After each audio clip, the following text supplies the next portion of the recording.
reprend. Y a-t-il des questions ou des interventions? Monsieur le maire, une intervention, s'il vous plaît. Oui, monsieur Yvain. Monsieur le maire, mes chers collègues, je souhaite revenir quelques instants sur l'évolution des répartitions des indemnités des élus. Le choix que nous avons fait au sein de la majorité est simple. Mieux partager l'enveloppe existante afin que l'ensemble des élus puissent bénéficier d'une indemnité. Ce n'est pas une augmentation, mais une répartition différente que nous avons voulu plus juste. Pourquoi ce choix? Parce que sur le terrain, nous le voyons tous, être élu, quel que soit son rôle, demande du temps, de la présence et un engagement sincère au service des habitants. Il nous a donc semblé normal de mieux reconnaître cet engagement collectif. Les montants restent modestes, mais l'essentiel est ailleurs.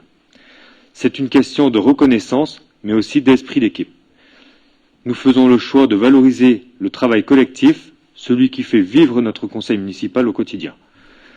C'est aussi un message que nous envoyons notamment aux plus jeunes. S'engager sur sa commune est possible, et cet engagement a du sens, il est reconnu.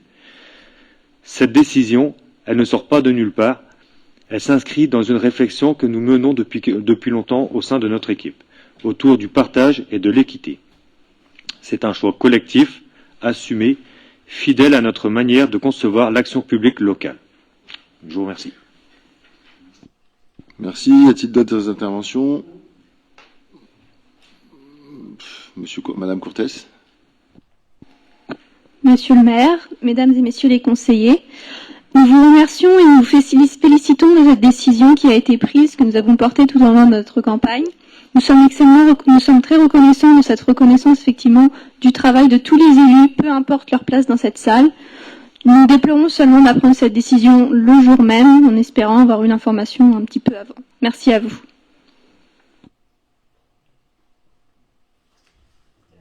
Y a-t-il d'autres interventions? Très bien.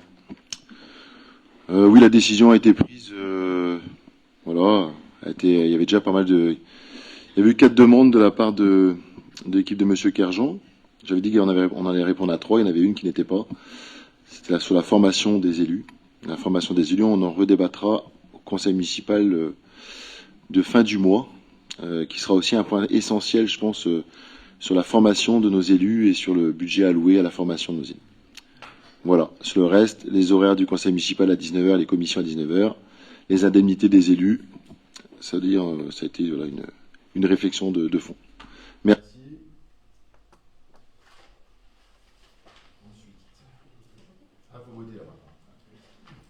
Là, il faut voter.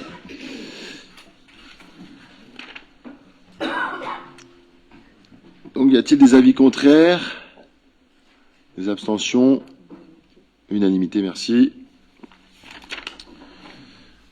Ensuite, on passe à la délégation générale d'attribution au maire.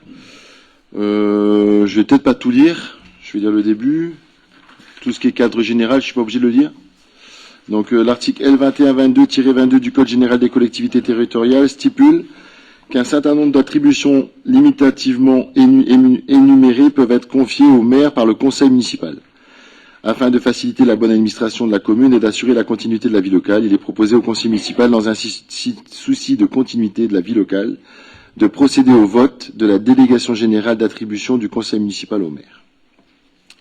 Donc, on a le cadre général d'attribution et il y a des propositions. Les propositions, vous les avez eues. Il y avait juste une seule que je vous ai spécifiée en commission ou en réunion plénière.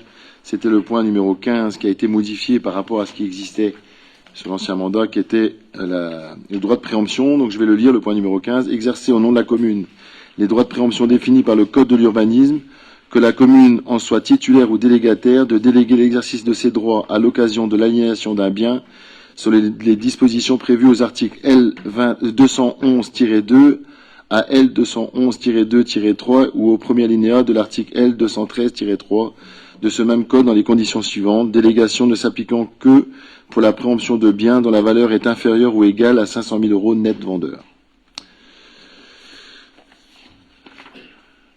Donc, vu les propositions concernant les délégations confiées à leurs conditions d'exercice, il sera proposé au conseil municipal de confier au maire l'ensemble des délégations proposées, décider qu'elles s'exerceront dans les conditions exposées dans la présente délibération, de prendre acte que cette délibération est à tout moment révocable, d'autoriser le maire a donné délégation dans le cadre de l'article L2122-18 du Code du CGCT à un ou plusieurs adjoints aux conseillers municipaux dans les matières déléguées par le conseil municipal.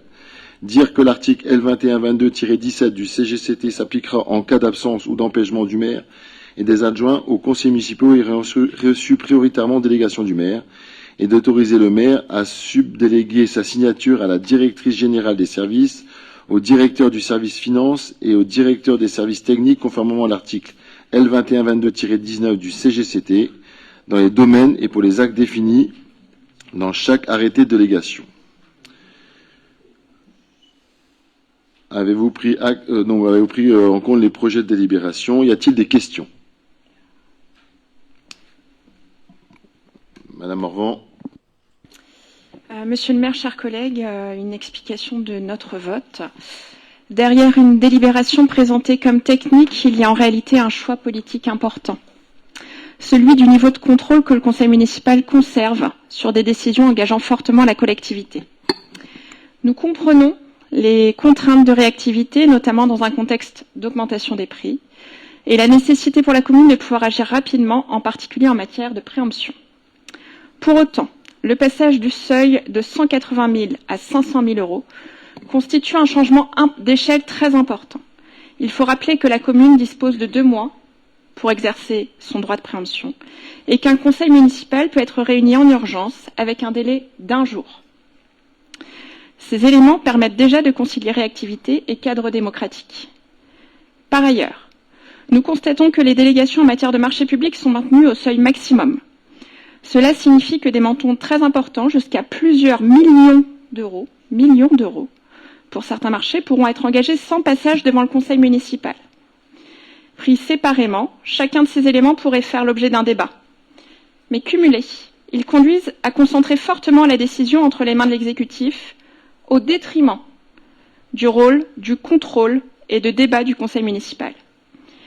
À un moment où nos concitoyens attendent davantage de transparence dans l'action publique, nous pensons qu'un meilleur équilibre doit être trouvé entre efficacité et contrôle démocratique. L'efficacité ne doit pas se construire au prix de l'effacement du conseil municipal. Merci. Très bien, merci. Est-ce qu'il y a une autre question? Monsieur Quadou. Je vais compléter les propos de Madame Morvan. Nous, on avait un petit, sur le point 31, qui nous paraît particulièrement opaque, quant à la définition de ces mandats spéciaux et des frais de remboursement. Nous souhaitons confirmation que ces frais resteront dans la limite du montant forfaitaire journalier précisé dans l'article L2123-18 du CGCT, sans avoir recours aux conditions présentes dans l'arrêté du 3 juillet 2006. On est assez d'accord avec ce que j'avais dit avant, donc on votera contre aussi. Je vais commencer par répondre à Monsieur Quadou. Pas de problème là-dessus, vous inquiétez pas, il n'y aura pas de... Je n'ai pas l'intention d'aller au Baléares avec la carte de crédit de la mairie. Et pour répondre à Madame Morvan, ce n'est que un droit qu'on donne au maire, mais aucunement, si je peux ne pas le prendre et convoquer un conseil municipal dans la semaine qui suit pour pouvoir préempter un bâtiment qui nous paraîtrait intéressant à préempter, bien sûr qu'on passera d'abord pour avoir plus de transparence et plus d'équité et plus de, on va dire, de débat au niveau de ce conseil municipal, on passera comme ça. Mais si à un moment donné on voit que c'est trop juste, et ça a failli être le cas d'ailleurs, il n'y a pas si longtemps que ça, à la fin du dernier mandat, ou si on n'avait pas eu, on n'a pas dû convoquer en toute urgence pour la préemption du bâtiment qui était au centre-bourg, à quelques jours près, c'était un peu plus, ça nous passait à côté, quoi. Et on était sur 220 000 euros. Aujourd'hui, j'ai même encore l'occasion, on reviendra vers vous, il y a non seulement ce droit de préemption qu'il va falloir prendre en compte, il y a aussi le changement du PLU, ça c'est à titre indicatif pour les habitants de Guilherme. Vous savez qu'aujourd'hui le PLU peut être, ou devrait être modifié, ou devrait être bien, on va dire, bien travaillé. Aujourd'hui, un terrain de 2000 m², 2500 m² en centre-bourg de Guilherme avec une maison de 170 m² dessus, vous imaginez bien qu'il y a des spécialistes de l'immobilier qui seraient très très intéressés pour passer les 500 000 euros facilement pour mettre 3 immeubles de 3 étages. Il y a l'autorisation aujourd'hui dans le PLU de la commune de monter jusqu'à 3 étages au centre-bourg. Et donc si on n'a pas, nous, la capacité de pouvoir préempter à 500 000 euros, eh ben on ne pourra pas s'y opposer. Donc voilà pourquoi ma décision a été prise. 1, de prendre cette somme-là, Et 2, bien évidemment, que par avis de transparence, je convoquerai le conseil municipal avant toute décision, comme je l'ai fait d'ailleurs lors du dernier mandat. Quand j'ai été maire, j'ai automatiquement fait un conseil municipal exceptionnel pour la préemption du bâtiment que vous connaissez. C'est bon pour la réponse? Monsieur Bolloré? Oui, alors, merci pour cette réponse concernant la préemption. Je voudrais intervenir sur les marchés publics. Les seuils qui sont retenus sont des seuils très élevés, ce sont les seuils européens. Ce ne sont pas les seuls seuils qui existent. Il existe des seuils réglementaires qui sont fixés par un décret national. 60 000 € pour ce qui concerne les prestations de services et pour les fournitures diverses, et 100 000 € pour les marchés de travaux. Alors je pense qu'entre 60 000 et 100 000, et de l'autre côté 216 000 pour les marchés de niveau européen qui font l'objet d'un appel d'offres, et 5 400 000 pour ce qui concerne les marchés de travaux, il y a certainement une médiation à trouver. Sachant que les marchés qui passent au niveau supérieur passent dans le cadre de la CAO, commission d'appel d'offres, les autres, ça reste relativement transparent. Nous aurons un avis qui nous reviendra de façon a posteriori, non pas a priori. Personnellement, je trouve que c'est un petit peu gênant qu'on puisse engager 4 millions d'euros, par exemple, pour des travaux, sans que nous soyons informés de la chose. Tout à fait d'accord, ça n'a jamais été le cas. Qui peut le plus, peut le moins. Ça ne sera pas le cas. Voilà, qui peut le plus, peut le moins. Et il y aura une définition d'un règlement intérieur aussi pour les commissions d'appel d'offres et pour tout ça. Donc on pourra redéfinir ça au moment du règlement intérieur de la commission d'appel d'offres. Et de la commande publique. Ouais, la commande publique. On va passer au point numéro 5. Ah oui, il fallait voter le point numéro 4. Donc, il y a des questions. Donc, on va passer au vote. Y a-t-il des avis contraires? 8. Des abstentions? Très bien. Point numéro 5. Constitution des commissions municipales. En vertu de l'article L2121-2122 du Code général des collectivités territoriales, le conseil municipal peut former des commissions appelées à étudier les dossiers soumis au conseil municipal. En vertu de ce même code, ces commissions respectent le principe de la représentation proportionnelle afin de permettre l'expression pluraliste des élus au sein de cette assemblée. Le maire est président de droit de ces commissions. Les 4 commissions, donc le tableau va vous être représenté, vous l'avez reçu. Voilà. Donc la première commission affaires générales, finances, RH, développement économique. Le deuxième urbanisme, travaux, cadre de vie, développement durable.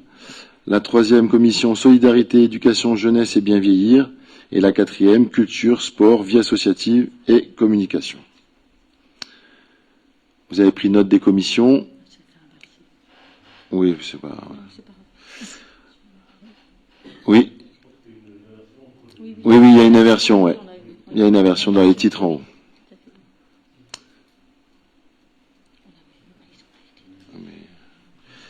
Donc, par contre, petite indication là-dessus. Dans les 8 jours qui suivent le vote, vous allez recevoir une convocation dans vos commissions respectives pour valider la vice-présidence de chaque commission.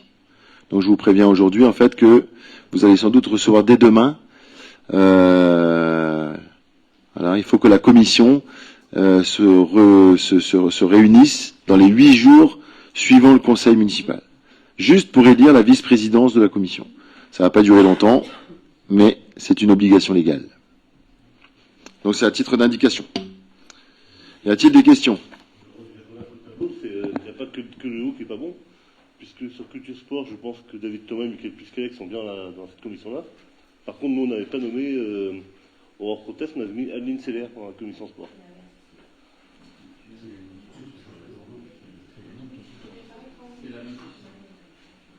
Il y a une inversion dans les... chaque commission. Les adjoints sont nouveaux, mais pas... Ah ben, il faut le faire maintenant. Il faut le faire maintenant. Donc, je vais lire les commissions, parce que je les connais. Donc, en affaires générales, finances, RH, développement économique, Olivier Yvain, 2e adjoint, Gilbert Cattel, 4e adjoint, Marion Ballanger, en conseiller délégué, Loïc Forget et Laurent Kéran-Guéven. Pour la liste Guénel Kerjan, c'est Guénel Kerjan. Et pour la liste Anne-Sophie Morvan, c'est Bernard Bolloré. C'est bien ça pour la première commission. La deuxième commission qui est urbanisme, travaux, cadre de vie, développement durable, Sylvie Daniel, Jean-Jacques Cadalin, Nathalie Poncel, Stéphanie Blanchard et Claudie Ferreloc. Et là, c'est Adeline, c'est ça? Ah, c'est Patrick Quadou. Ouais, c'est bien, donc c'est bon. Ah oui, Patrick Quadou et Anne-Sophie Morvan pour la dernière, la liste Anne-Sophie Morvan. Dans la troisième commission, Solidarité, Éducation, Jeunesse et Bien Vieillir, David Thomas, Mick Puskelec, Luc Mouster, Serge Guénéguez, Timothée Papin, et après là c'est... Non, Aurore Courtès. Ah non. C'est là qu'il y a Adeline. Et Arthur Lannes. Et dans la dernière commission qui est Culture, Sport, Vie associative et Communication, Marion Fèvre. Ah non. C'est la dernière, c'est Solidarité, Éducation, Jeunesse et Bien Vieillir. Marion Fèvre, Isabelle Desdélec, Bénédicte Rollet, Emmanuel Libert, Dorothée Guyou, et Aurore Courtès et Véronique Guittard. C'est bien ça? C'est changé? De quoi? Si, la communication, elle est...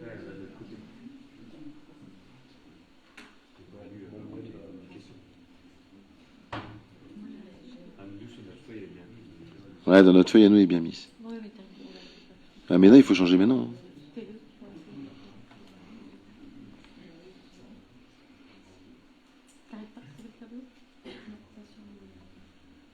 C'est Serge. C'est Serge qui est de l'autre côté, et c'est Emmanuel qui est côté communication. Ah, c'est sur le PDF, elle ne peut pas changer. Bon, on vous remontrera, on sortira comme ça, mais c'est Serge, en fait, qui est dans la dernière commission, et c'est Emmanuel qui est communication. On leur enverra par mail. Donc voilà, y a-t-il des questions? Il n'y en a pas, à part ça. On va passer au vote. Donc, y a-t-il des avis contraires? Des abstentions? Unanimité, merci. Détermination du nombre du membre au centre communal d'action sociale CCS. Donc, vu l'article R 123-6 du Code de l'action sociale et des familles confiant au conseil municipal le soin de fixer le nombre d'administrateurs du CCAS en respectant le principe de parité, le centre communal d'action sociale comprend, outre le maire président de droit, en nombre égal, des membres élus en son sein par le conseil municipal à la représentation proportionnelle au plus fort reste, pour une durée identique que le mandat municipal. Des membres nommés par le maire parmi les personnes non membres du conseil municipal et participant à des actions de prévention, d'animation ou de développement social dans la commune.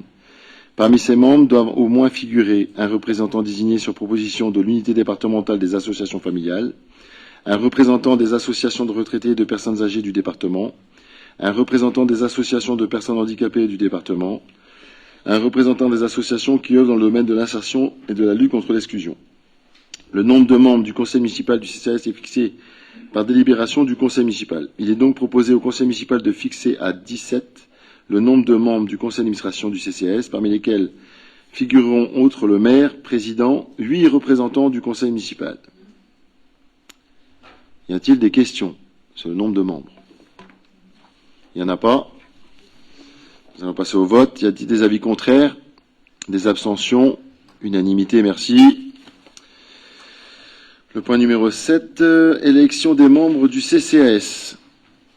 Vu les articles R 123-8, R 123-10, R 123-15 du Code de l'action sociale et des familles, vu la délibération du conseil municipal en date du 9 avril fixant à 17 le nombre d'administrateurs du CCAS, le conseil municipal est invité à procéder à l'élection de ses représentants au conseil d'administration du centre communal d'action sociale. L'élection a lieu à bulletin secret ou scrutin de liste à la représentation proportionnelle au plus fort reste sans panachage. L'Assemblée peut décider à l'unanimité de procéder à ce scrutin par un vote à main levée, selon l'article 21-21-21 du CGCT. D'un commun accord, il est proposé une liste comportant 6 membres de la liste Guilher Dynamique, 1 membre de la liste Ensemble pour Guilher et 1 membre de la liste pour Guilher Une Énergie Nouvelle. La liste est composée comme suit pour Guilher Dynamique: Isabelle Nedelec, Marion Fèvre, Claudie Ferreloc, Nathalie Poncel, Stéphanie Blanchard et Dorothée Guyou. Pour la liste Ensemble pour Guilher, Aurore Courtès. Et pour la liste Guilher Une Énergie Nouvelle, Véronique Guittard. Déjà, êtes-vous d'accord pour un vote à main levée? Tout le monde est d'accord? Donc nous allons procéder au vote. Qui est pour? Unanimité, merci. Donc le 8, élection des membres de la commission d'appel d'offres. Conformément aux dispositions de l'article L. 1411-5 du Code général des collectivités territoriales, dans les communes de plus de 3500 habitants, la commission d'appel d'offres comporte, en plus de l'autorité habilitée à signer les marchés publics ou son représentant en présidence, 5 membres titulaires et 5 membres suppléants, élus au sein de l'Assemblée délibérante. Donc, pour Guilherme Dynamique, en titulaire, Olivier Yvain, Gilbert Quintel, Sylvie Daniel. En suppléant, Michael Puskelec, Jean-Jacques Cadalin, Luc Mouster. Pour la liste Ensemble pour Guilherme, titulaire Bernard Bolloré, c'est inverse. Ah, pourtant, ça c'était aimé comme ça. Ah, c'est ça. Donc, titulaire Arthur Lannes et suppléant Bernard Bolloré. Ah, bah non, c'était comme ça, mais c'est les deux listes qui sont pas bonnes, ouais, c'est ça. Pour Guilherme une énergie nouvelle, c'est Bernard Bolloré et Arthur Lannes, et pour Ensemble pour Guilherme, Guénel Kerjan et Patrick Coidou en suppléant. Donc, y a-t-il des questions? Il n'y en a pas. Est-ce qu'on peut passer au vote à main levée également? Tout le monde est d'accord? Donc, qui est pour? Unanimité, merci. C'est exactement la même délibération, sauf que là, c'est pour le DSP, donc avec les mêmes noms. Donc, pareil, pour Guilherme Dynamique, donc on va aussi changer parce qu'il y a le même problème sur le tableau. Est-ce qu'on peut passer à main levée pareil? C'est bon.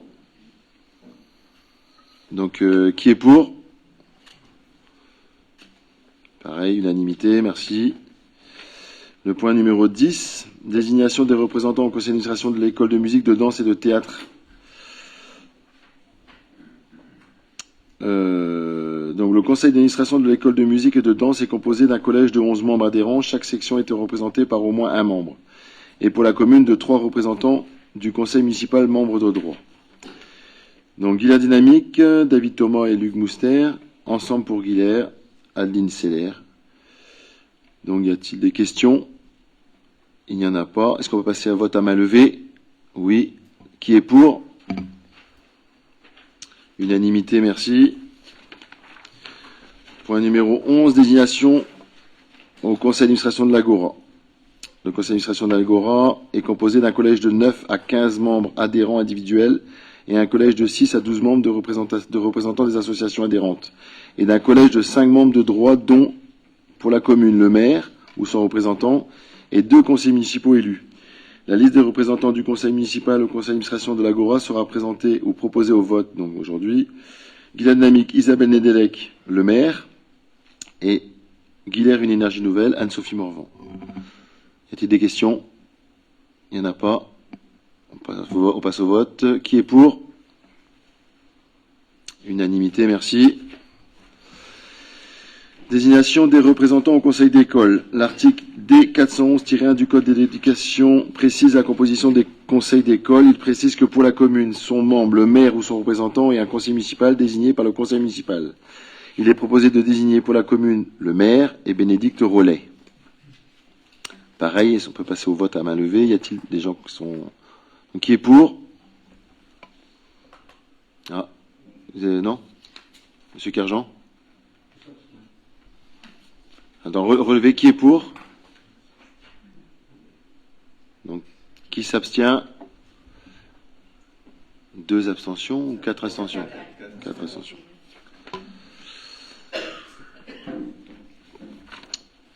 Le point numéro 13, pareil, désignation du représentant au conseil d'administration de l'OGEC et de l'école Sainte-Thérèse. Donc l'article 4 de la Convention de partenariat de l'école Sainte-Thérèse prévoit, conformément à l'article L442-8 du Code de l'éducation, qu'un représentant de la commune désigné par le conseil municipal participe chaque année avec voix consultative à la réunion du conseil d'administration. Il est proposé de désigner pour la commune le maire et Bénédicte Rollet. Qui est pour? Donc, qui s'abstient? 4 abstentions.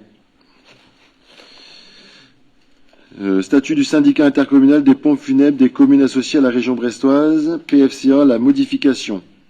Donc, vu le Code général des collectivités territoriales, et plus particulièrement son article L5112-7-1, vu le projet des statuts modifiés du syndicat mixte pompes funèbres des communes associées à la région brestoise annexée à la délibération, par la délibération D25-11/22 du 15 décembre 2025, le syndicat mixte fermé des communes associées de la région brestoise a approuvé le projet des statuts qui modifient les règlements de présentation des différentes collectivités membres au sein du comité syndical. Les modifications des statuts concernent l'article 7.1, composition qui est rédigée comme suit.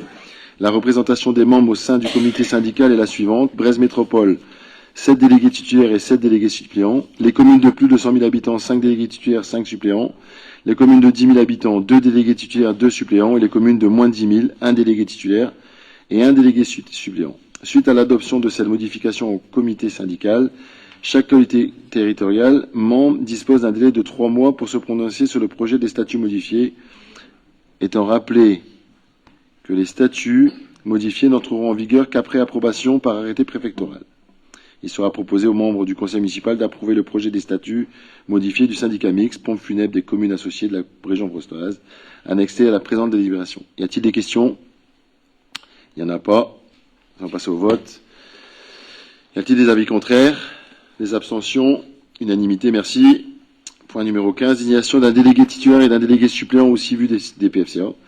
La commune de Guilher est membre du CIVU des PFCA de la région brestoise. Chaque commune membre est représentée par des délégués titulaires et suppléants pour siéger au sein du conseil d'administration, conformément au dernier statut du syndicat, approuvé par la délibération du 31 mars 2025, la commune de Guilher doit désigner parmi les membres de son conseil municipal un délégué titulaire et un délégué suppléant.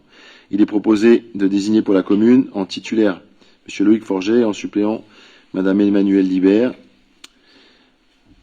Y a-t-il des questions? Il n'y en a pas. On peut passer au vote. Y a-t-il des avis contraires? Des abstentions? 4 abstentions. Merci. Point numéro 16, désignation d'un délégué titulaire et d'un délégué suppléant au Vélodrome. La commune de Guilher est membre du syndicat intercommunal du Vélodrome Brest-Ponant-Iroise.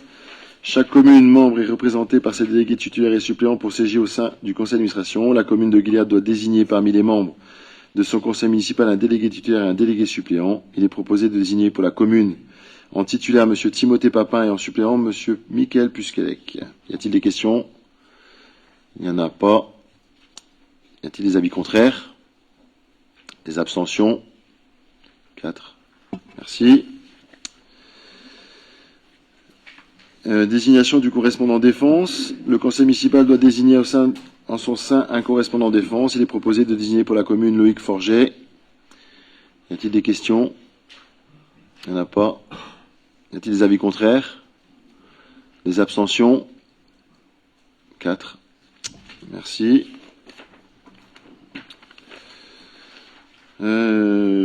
Suite aux dernières élections, il appartient à chaque commune. Ça c'est déjà par lire. La désignation du correspondant sécurité routière. Suite aux dernières élections municipales, il appartient à chaque commune de désigner un correspondant sécurité routière. Il est proposé de désigner pour la commune M. Serge Guénéguès. Y a-t-il des questions? Il n'y en a pas. Y a-t-il des avis contraires? Des abstentions? 4. Merci. Le point numéro 19, information au conseil municipal, désignation des représentants de la commission de contrôle de la liste électorale. Désignation des représentants de la commission de contrôle de la liste électorale. Conformément à l'article L19 du Code électoral, une commission de contrôle doit être constituée. Les membres sont nommés par arrêté préfectoral suite à la transmission du maire. Son rôle, la commission de contrôle a pour mission le contrôle a posteriori des décisions du maire, inscription et radiation, l'examen des recours administratifs préalables qui seraient formés par les électeurs concernés. Elle devra se réunir entre le 24e et le 21e jour avant le scrutin, ou au moins une fois par an. Sa composition elle est composée de 5 conseillers municipaux, dont 3 conseillers municipaux de la liste ayant obtenu le plus grand nombre de sièges, pris dans l'ordre du tableau parmi les membres prêts à participer aux travaux, à l'exception du maire, des adjoints et des conseillers municipaux titulaires, d'une délégation en matière électorale. Il est donc proposé pour Guilher Dynamique, en titulaire M. Serge Guénéguès, Mme Claudie Ferreloc, Mme Nathalie Poncel et en suppléant M. Jean-Jacques Cadalin, M. Luc Mouster et M. Loïc Forget. Pour ensemble pour Guilher, M. Guénel-Kerjean en titulaire et Monsieur Patrick Coadou en suppléant. Et pour Guilher une énergie nouvelle, Monsieur Bernard Bolloré en titulaire et Madame Véronique Guittard en suppléante.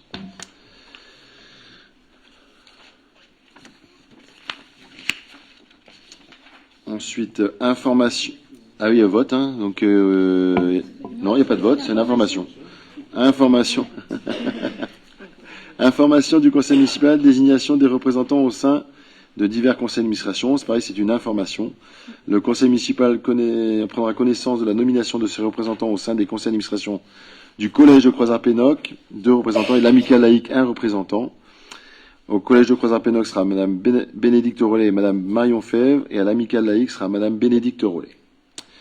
Le point numéro 21, débat d'orientation budgétaire. Je laisse la parole à Monsieur Olivier Yvain. En débat d'orientation budgétaire 2026, considérant l'obligation pour les communes de plus de 3500 habitants d'organiser un débat d'orientation budgétaire dans un délai de 2 mois précédant l'examen du budget, considérant que le débat d'orientation budgétaire doit s'appuyer sur un rapport sur les orientations budgétaires, les engagements pluriannuels ainsi que sur la structure et la gestion de la dette, considérant que, conformément au règlement intérieur du conseil municipal, pour la préparation de ce débat, il est mis à disposition des conseillers en mairie ou par voie dématérialisée 5 jours avant la séance des données synthétiques sur la situation financière de la commune contenant notamment des éléments d'analyse rétrospective et prospective, considérant que ce rapport annexé à la présente délibération doit donner lieu à un débat et faire l'objet d'un vote. Donc là, on a fait une synthèse pour pas vous refaire tout le truc. Donc en préambule, le rapport d'orientation budgétaire est destiné à alimenter les débats du conseil municipal. Ce n'est ni un compte administratif, ni un budget primitif. Ce rapport comporte un certain nombre de données relatives au contexte économique, social, international, européen, national et local. Il intègre une rétrospective financière et prospective venant préciser l'évolution des dépenses et des recettes en fonctionnement, comme en investissement, à partir de l'hypothèse de travail portant notamment sur l'évolution des concours financiers et de la fiscalité, de la tarification, des services, des subventions. Il présente les engagements pluriannuels, notamment en matière de programmation d'investissement. Il fait le point sur la structure et la gestion de la dette. Enfin, toutes ces données permettent d'évaluer l'évolution prévisionnelle du niveau d'épargne brute, d'épargne nette et de l'endettement sur une ou plusieurs années. Donc, dans le contexte général, le contexte économique reste incertain avec une croissance modérée et des finances publiques contraintes. La baisse probable des dotations de l'État impose une gestion prudente. Le taux d'inflation devrait rester inférieur à 2%, mais quid de l'impact du contexte international sur l'économie mondiale. L'analyse rétrospective 2019-2025 en fonctionnement. Hors produit de cession, les recettes de fonctionnement progressent de 5,16% en 2025 par rapport à 2024. La fiscalité représente 73% des recettes. Les dotations et subventions représentent 18,5%. Les dépenses sont maîtrisées, plus 0,15%. Les charges de personnel représentent 52%. Les charges à caractère général, 21%. L'épargne brute, comme l'épargne nette, ont fortement augmenté en 2025. Mais la vigilance reste de mise, car des imprévus en section de fonctionnement, comme des gros travaux d'entretien non prévus, une hausse des énergies, génèrent un impact immédiat. Donc après, vous avez le tableau d'évolution. Il n'est pas là. Ouais. L'évolution de l'épargne brute et l'épargne nette. Donc là, on voit l'épargne brute. Donc en 2025, 1 463 000 euros, avec une fois le remboursement de l'emprunt de 619 000 euros. Il nous reste en épargne nette 844 000 euros. En investissement et dette. Les dépenses d'investissement s'élèvent à 2 880 000 en 2025. Remboursement du capital de l'emprunt, 619 500 euros. Dépenses d'équipement, 2 257 000 euros. L'encours de dette diminue de 4,35 millions d'euros au 31 décembre 2025, Pour mémoire, il était de 7,6 millions d'euros au 31 décembre 2020. Aucun emprunt réalisé en 2025, ce qui conforte les efforts engagés depuis 2021 pour désendetter la commune. Donc là, pareil, il y avait un tableau où on voit bien l'encours de la dette qui baisse, donc, comme on l'avait vu en commission.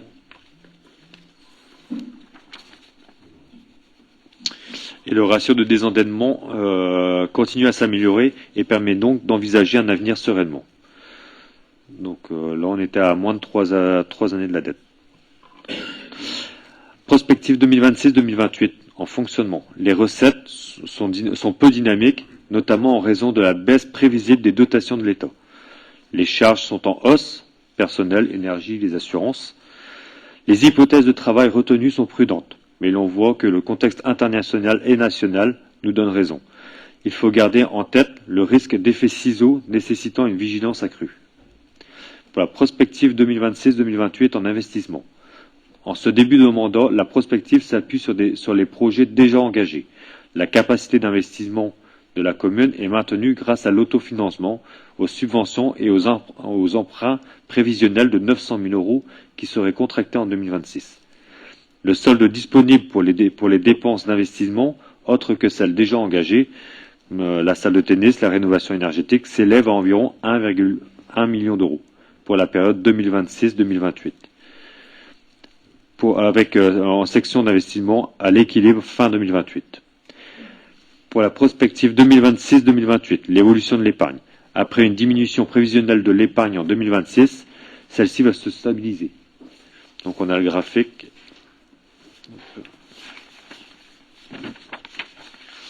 Où on voit à partir de 2028 une légère hausse de l'épargne nette.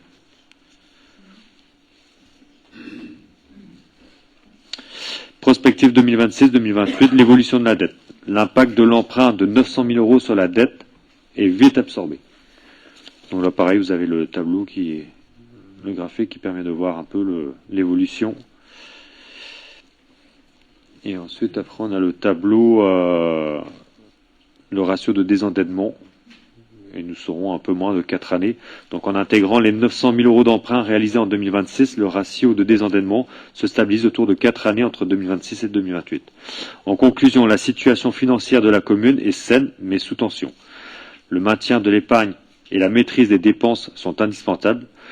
Il nous revient désormais de définir les priorités et de fixer les orientations pour les années à venir, tant sur les composantes de la section de fonctionnement que sur les dépenses d'investissement à prioriser. Merci. Merci Olivier. Y a-t-il des questions? Des interventions? Monsieur Kerjean.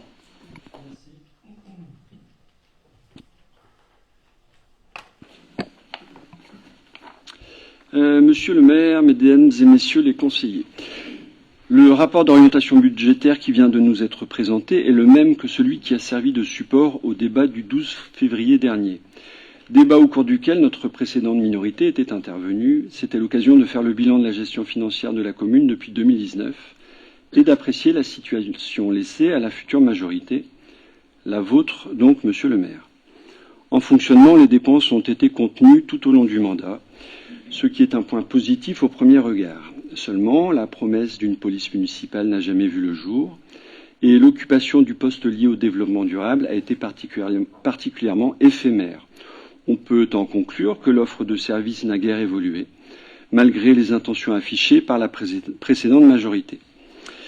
Pourtant, les recettes ont été en constante augmentation, plus 31% sur le mandat, et ont largement compensé l'inflation, plus 16% sur la même période. La croissance de la fiscalité y a largement contribué, plus 52% en 6 ans. On relève aussi que de nombreux biens communaux ont été cédés, contribuant aux recettes, mais réduisant de fait le patrimoine disponible. Des dépenses stables, des recettes en forte augmentation, les résultats affichés auront toujours été très positifs et auront permis de dégager une épargne importante vers la section d'investissement et de valoriser le ratio de désendettement. On peut donc interroger la pertinence de l'augmentation du taux communal sur le foncier bâti? Pourquoi avoir augmenté la fiscalité? Pourquoi les services rendus à la population n'ont pas été améliorés? Je vous propose une lecture. Face au poids irraisonné de la dette, l'ambition aura toujours été de dégager un maximum d'autofinancement, et ce constat est étayé par le bilan de la section investissement. Tout d'abord, il a fallu attendre que la chaudière de Balard soit hors service avant de la remplacer, ou encore que la médiathèque et Châteaubriand prennent l'eau avant d'envisager la réfection des toitures. Pourquoi ne pas avoir réalisé un entretien plus rigoureux du patrimoine alors qu'on nous a dit et répété que les finances sont saines? Les autorisations de programme, ensuite, de manière générale, n'ont cessé de faire le yo-yo, particulièrement l'autorisation de programme rénovation énergétique, dotée initialement de 4,2 millions d'euros. Elle a été révisée à 1,2 million d'euros pour enfin se stabiliser à 2,1 millions d'euros. Difficile d'y voir clair, à moins de prendre le filtre de la Chambre régionale des comptes, qui invitait en 2023 la majorité à augmenter les recettes, contraindre les charges, réduire l'investissement au strict nécessaire. Triple peine. Cette tension budgétaire a réduit les marges de manœuvre, empêchant la collectivité d'actionner certains leviers de financement, comme le plan de relance de l'État par exemple. Une politique ambitieuse de rénovation énergétique des bâtiments n'a donc pas pu voir le jour. Je vous propose donc la même lecture. Face au poids irraisonné de la dette, l'ambition aura toujours été de dégager un maximum d'autofinancement. J'en termine. Le projet salle de tennis est un autre sujet voté en 2025, incontournable, nous en sommes d'accord, qui ne pèse pas sur le bilan, mais sur la prospective. C'est donc l'occasion de se projeter sur les prochaines années. Un emprunt de 900 000 euros évoqué dès 2024 est prévu pour 2026. Résultat, la dette en capital augmente à 4,6 millions d'euros. En 2027, malgré les gros efforts de désendettement, la situation, et vous l'avez dit, reste fragile, la prudence de mise.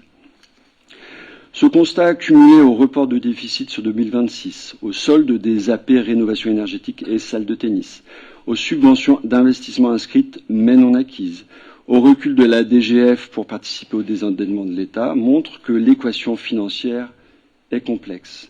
Elle est en partie subie, étant donné le contexte général, mais elle est surtout héritée des choix politiques des mandats précédents. Cette prospective dresse donc un tableau peu reluisant, les marges de manœuvre sont restreintes. En l'état actuel, le solde disponible pour de nouvelles dépenses d'investissement s'élève à 1,1 million d'euros, répartis sur les 3 prochaines années. Nous prenons donc acte de la situation financière de la commune. Nous serons vigilants sur les choix que vous ferez. D'autant plus que nous sommes sceptiques sur notre capacité à financer vos promesses faites pendant la campagne électorale. Merci de votre écoute. Y a-t-il d'autres interventions? Madame Morvan. Monsieur le maire, chers collègues, je vais reprendre quelques mots que nous avions dit au moment du débat d'orientation budgétaire. S'il s'agit du même rapport pour information aux nouveaux conseillers, et c'est une très belle initiative. Le rapport d'orientation budgétaire et le débat qui va avec, c'est le moment où une vision politique, un projet pour sa commune doit être exposé, assumé, débattu.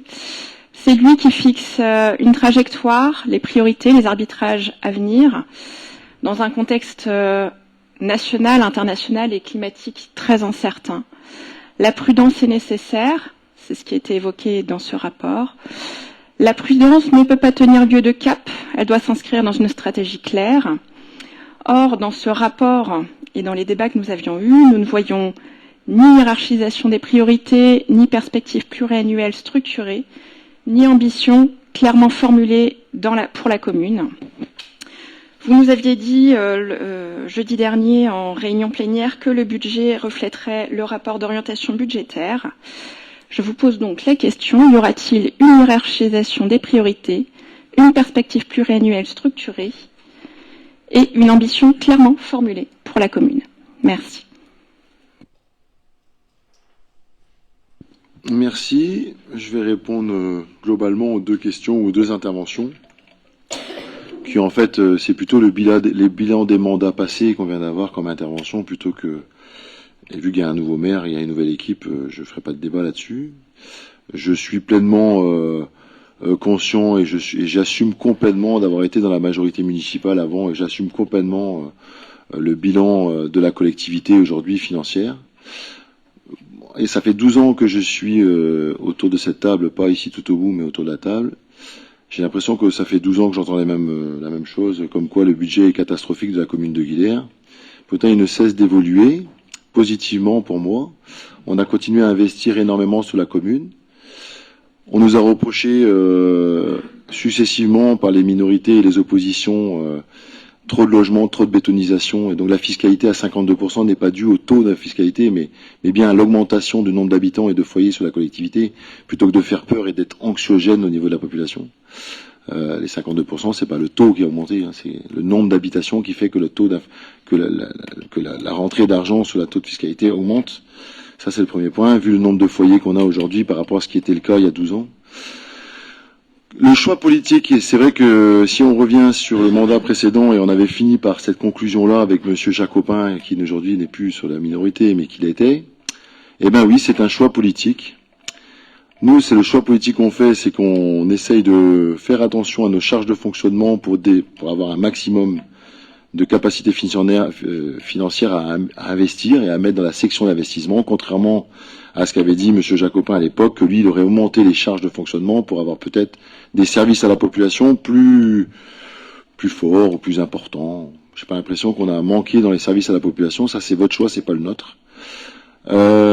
Pour revenir sur la situation financière et la perspective, Madame Morvan nous disait que j'étais frileux lors du dernier mandat, et puis là, d'un seul coup, je suis prudent.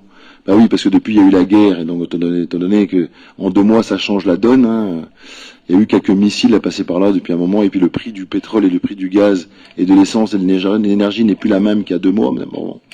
Et donc, étant donné, c'était prudent il y a 2 mois, et ça devient plutôt limite trop optimiste 2 mois après.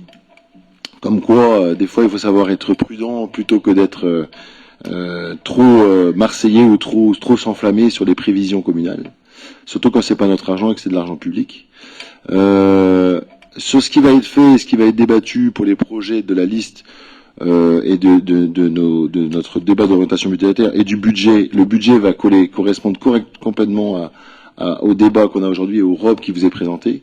Pour la simple bonne raison, c'est que la première année d'un mandat, il faut faire des bilans, il faut se projeter sur ce qu'on va faire, il faut faire ce qu'on appelle des demandes d'appel d'offres, des appels à projets, parce que bien sûr, bien évidemment, que on a tous écrit un programme et maintenant il faut donner les priorités sur le programme qu'on a débattu. Guilherme Dynamique a gagné les élections municipales avec un programme, et je pense que les Guilhermiens vont attendre la fin des 6 ans ou 7 ans et dresseront un bilan du mandat que l'on va faire financièrement et de ce qu'on va mettre en place pour la collectivité.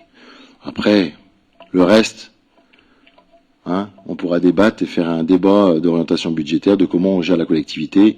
C'est à la fin qu'on compte les points et c'est à la fin que les Guilhermiens choisiront si on a été à la hauteur de ce qu'ils veulent, que ce soit financièrement et des projets qu'on a mis en place sur notre programme. Je n'ai rien d'autre à rajouter.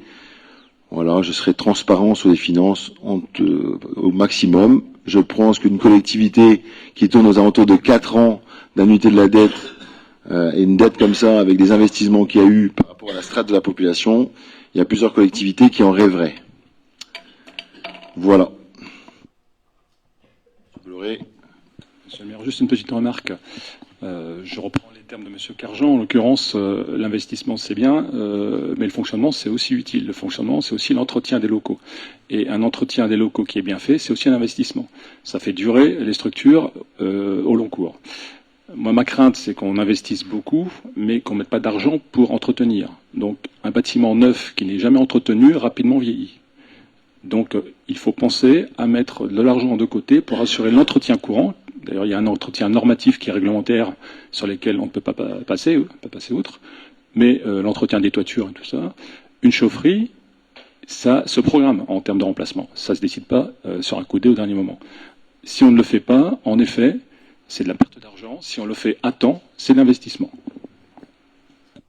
Merci, tout à fait. 300 000 € en section de fonctionnement pour l'entretien des bâtiments sur le nombre de mois qui restent avant le prochain budget. 300 000 €. On parlait de 5 millions d'euros tout à l'heure, 300 000 €. Je pense que pour l'entretien des bâtiments, c'est quand même pas une somme anodine. Merci. Merci, Monsieur Seité. Vous confirmez Non, tout- monsieur le maire. Ah, oh là, le ton change d'un coup là. Ben, C'est peut-être parce qu'on parle budget et ça devient tendu. non, c'est quand dans un conseil municipal, il y a des règles et on demande la parole au maire, on ne demande pas la parole à monsieur Seité. Très bien, Monsieur le maire. Je reconnais le ton qu'on a subi pendant 6 ans qui se dévoile de nouveau là.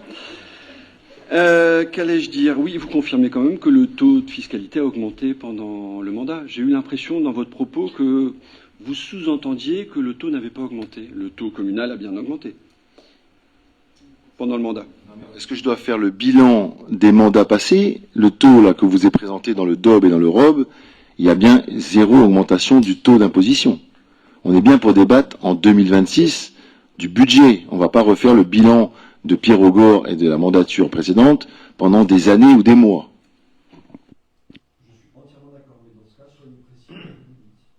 D'accord, ne partez pas comme ça, dire des choses limites, là, vous nous mettez le nez dans la bouche un peu à tous, là, on sait pas où. Ça vient, d'où ça sort, bon. Voilà.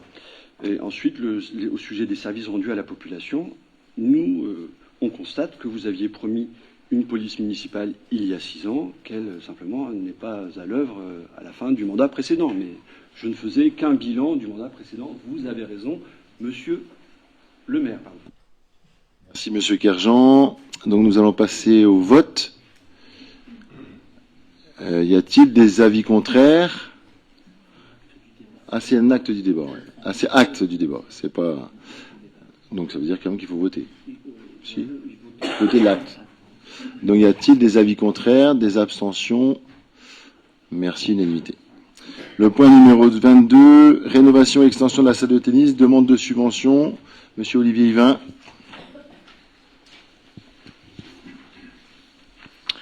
Situé au cœur de la commune, le complexe sportif Louis Ballard accueille de nombreuses installations sportives tant couvertes qu'en plein air et constitue un équipement structurant pour la pratique du sport d'Aguilère. Parmi ces équipements, la salle de tennis, édifiée au début des années 1980, se propose de volumes distincts. Un premier volume avec un hall d'entrée en rez-de-chaussée et un clubhouse à l'étage, un second volume correspondant à la salle de sport et regroupant 3 terrains de tennis. L'ensemble présente une structure en bois sur longue graine et un habillage métallique. Toutefois, après plus de 40 ans d'utilisation, le bâtiment nécessite d'importants travaux de rénovation. Par ailleurs, la configuration actuelle ne permet pas l'homologation des terrains par la Fédération française de tennis. Afin de répondre aux besoins exprimés par le club de tennis local et de confronter les installations aux normes actuelles, il est envisagé de coupler la rénovation à une extension de la salle. Une étude préalable menée en 2024 a permis de définir précisément le programme de travaux. Donc, dans le descriptif de projet, les travaux porteront sur les éléments suivants: rénovation complète de l'enveloppe du bâtiment existant, dépose intégrale du bardage et de la couverture, conservation de la charpente en bois et des murs maçonnés. L'extension vers l'est de la salle de sport sur deux trames de charpente supplémentaires dans le prolongement direct du volume existant. Reconstruction du hall d'entrée avec ajout d'un ensemble de vestiaires et douches en rez-de-chaussée et d'un nouveau clubhouse à l'étage accessible par une rampe PMR à l'extérieur. Mise en conformité des équipements avec les normes d'accessibilité, de sécurité et d'efficacité énergétique, toiture isolée, nouveau revêtement de sol, façade, etc.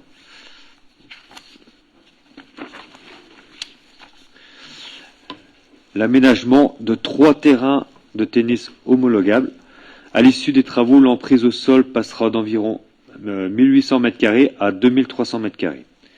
L'objectif du projet, c'est d'améliorer l'accueil et le confort des usagers, mettre les installations aux normes réglementaires, la sécurité, l'accessibilité et l'énergie, permettre l'homologation des terrains par la Fédération française de tennis, pérenniser et renforcer l'attractivité de la pratique du tennis aguilaire.